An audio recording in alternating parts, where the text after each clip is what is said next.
Syncopation makes music groovy. And for me, the best rock guitar riffs are usually syncopated, which means they have a groove to them. It kind of makes you want to groove. But it absolutely does not have to just be rock riffs. Because in fact, funk rocks, fingerstyle pieces rock too. These all have syncopated elements to them, and I argue that syncopation is natural. It's like humanly natural, even though we have a heartbeat kind of ticking to a very steady and very importantly kind of rhythm that we need and rely on. But actually I think it makes sense to sort of go off this rhythm and divert. Here we go.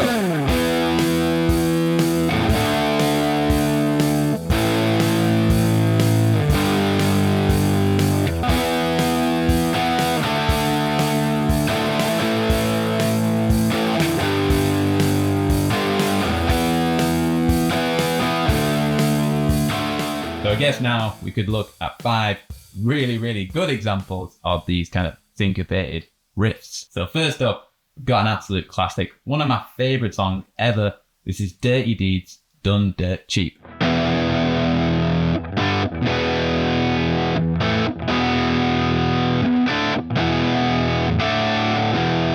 With syncopation, we're not totally trying to avoid the strong beats like 1, 2, 3, 4, but the ands are the weak beats, which is what we kind of want to sprinkle in every so often because it just makes the music more exciting. 1 and 2 and 3 and 4 and 1 and 2 and 3 and 4 and 1 and 2 and 3 and 4 and 1 and 2 and 3 and 4 and 1. And it kind of starts back on that first beat. And I've always wondered where they actually got the title from of this song, Dirty Deeds Done Dirt Cheap. Turns out it's kind of based on a cartoon character called Dishonest John, who used to carry a business card that said Dirty Deeds Done Dirt Cheap, special rates on holidays or something like that. And I guess Angus or some of the other band members might have been watching that cartoon at the time. So that's actually where they got that name from. So there we are. I've always wondered that, genuinely. Now, another classic rock riff that demonstrates syncopation perfectly is Paranoid by Black Sabbath. Now, this is kind of like an entry level, pretty easy guitar riff, but it is made amazing through syncopation. If it was just played very straight, those 3 power chords before the minor pentatonic riff, it would sound pretty weird.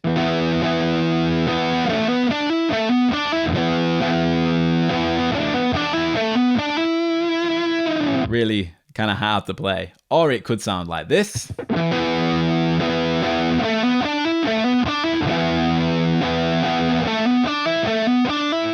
I'm not even sure if I really demonstrated that very well because it just feels so weird. But what I tried to do was play those 3 power chords before the pentatonic riff on the beat. So it's kind of going 1, 2, 4, da da da da da da da, very much on the beat, like this. But what I really want to do, and what we all want to hear,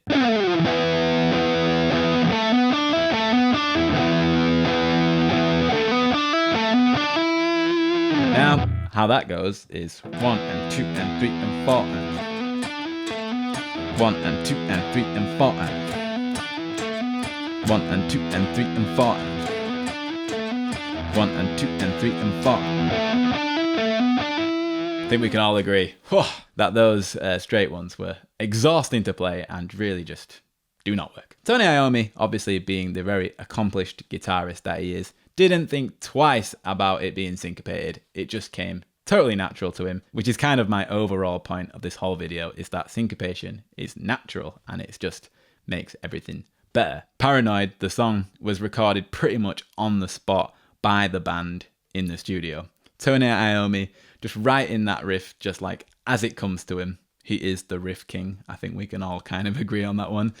Geezer Butler, the genius that he is, wrote the lyrics pretty fast, just on the spot in the studio. And even Ozzy singing the lyrics just from a piece of paper right there and then, as raw as anything, in the vocal booth, and just laid down the vocals for that track, and it was all done maybe reportedly like a day in the studio, which is just amazing. So one of the best songs ever was just written off the cuff. It's a great riff, but also the syncopation had a part to play in it, I think. I kind of want to mix it up now and just go a bit funky, because I am determined to show that it's not just all about rock guitar. So this one is Superstition by Stevie Wonder.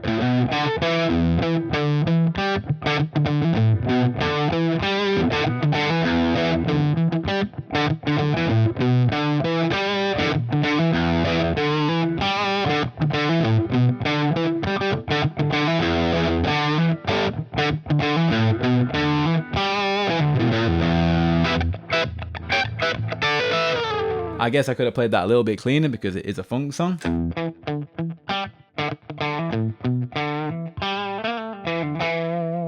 It's not a guitar riff, is it? Or is it? Well, there was a version by Jeff Beck, because Jeff Beck sort of mysteriously turns up into this story of how this song was written. He actually laid down the drum track that kind of opens this track. And then the story goes that Stevie Wonder then improvised the kind of lead line that we hear now. They kind of collabed on that song. Bit of funk and a bit of rock, all kind of mixed up in there. So it's still kind of a rock song, if you like. Jeff Beck does have a version of this that I was, like, again, not aware of at all. Listened to it on Spotify, and I don't know if it was like an album version or a slightly like live recorded version, but definitely had much more guitarist vibes to it. Stevie Wonder apparently, sort of preferred to have accomplished sort of guest guitarists on the tracks, even though in the 70s he actually played a lot of the instrumentation on his records entirely himself, apparently. The best syncopated riff ever that you can play on guitar, and it's still so prominent in live sets in any, sort of like band that you'll see nowadays. It kind of just lends itself to everything. So nice one, Stevie. If you've never learnt Superstition, you can kind of get to it by doing this, and it's all kind of focused around the 5th and the 7th fret, including the open E, and it only really goes down the E, A, and D string, and it kind of goes 1 and 2 and 3, and then you got a little syncopated bit there.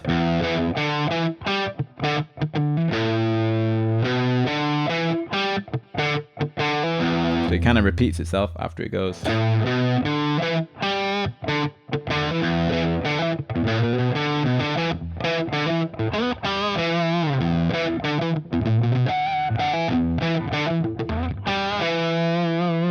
the next song I'd like to use as an example is Beat It by Michael Jackson. I think we all know legendary guitarist Eddie Van Halen played the solo on this track. I don't know if he came up with the riff, may have been Steve Lukather, but either way, it's absolutely badass. The riff itself does highlight something very cool and a very cool way of using syncopation, and this is used quite a lot in rock, and this is simply playing the start of your riff before beat 1, and this just means you're not coming in on that strong beat, but it does kind of catch you off guard, and it kind of maybe gives that first beat, that's to say the bass drum, a bit more prominence, whilst you've just hit like a big open E.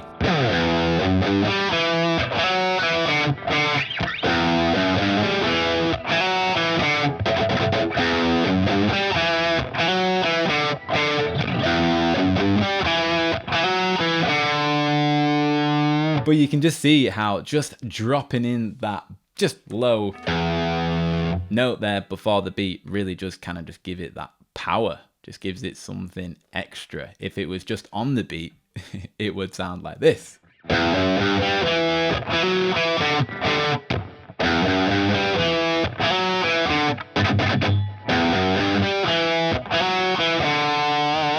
Which is sounding a little bit more like Day Tripper or something, isn't it?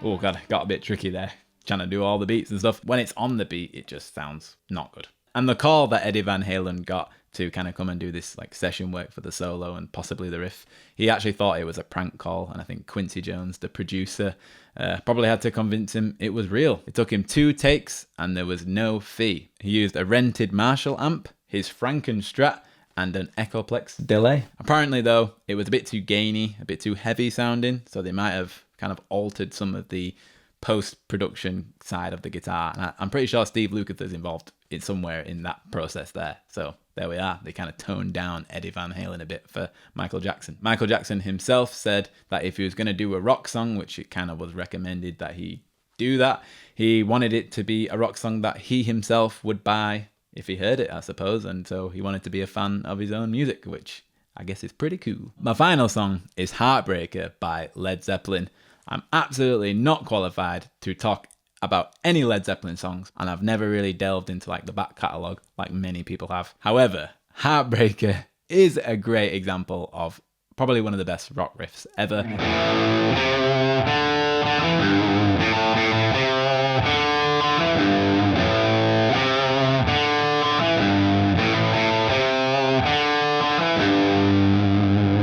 Now, it does kind of go to the B, which is pretty cool. I just like that kind of shift. I don't think rock songs really tend to do that very much anymore, just kind of randomly shift, even just up 2 frets or whatever. But I think that's pretty cool. And basically the count is kind of 1, 2, 3, 4 and. Okay, so 4 and. And just catching that offbeat like that, I think is what gives that riff really a lot of its character, along with the kind of that's very cool as well. I really like that.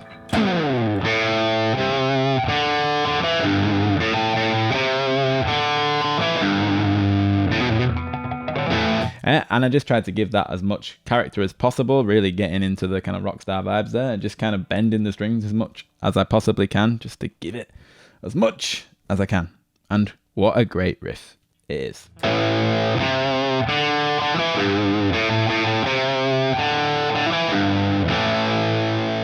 According to some factaroonies that I found on the internet, Jimmy Page apparently recorded that solo kind of separate to the whole recording, hence why it kind of sounds a bit more like spontaneous and a bit more raw. And I kind of did think that when I listened to it. Like I say, I'm not an expert on this song, but when you sort of do hear the solo, it just stands alone and just kind of starts in its own space, which actually is so cool. You just don't hear, or in music, that kind of taking your time with the songs. Everything's just got to be like, we got to be firing away with the chords the whole time. It's got to be verse, chorus, solo, all that stuff just kind of is badass, like proper rock and roll. They just added a solo in there. I guess bit of a necessity is the mother of invention kind of thing. They just had to kind of do it that way. Producer Rick Rubin has praised the riff, calling it one of the greatest riffs in rock history, and noting its unique, kind of almost offbeat feel as magical in its awkwardness. Now, am I wrong, or did Rick Rubin just say offbeat?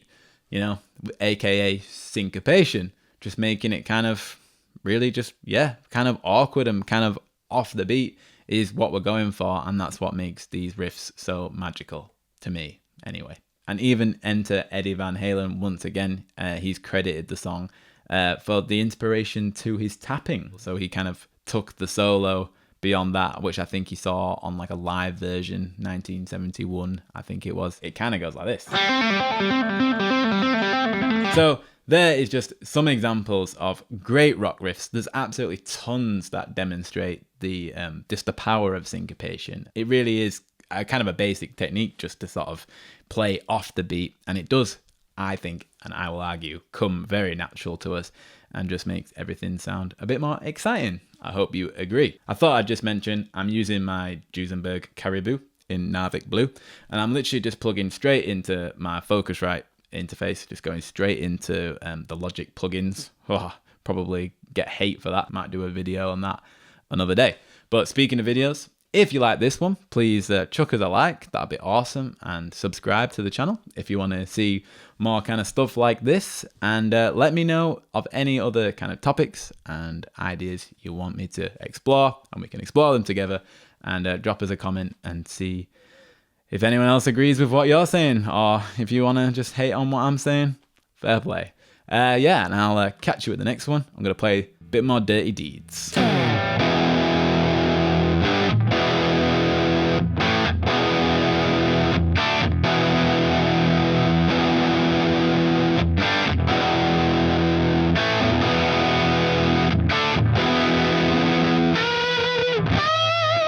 Now, I'm pretty sure I missed a beat there, but it's all syncopation, man.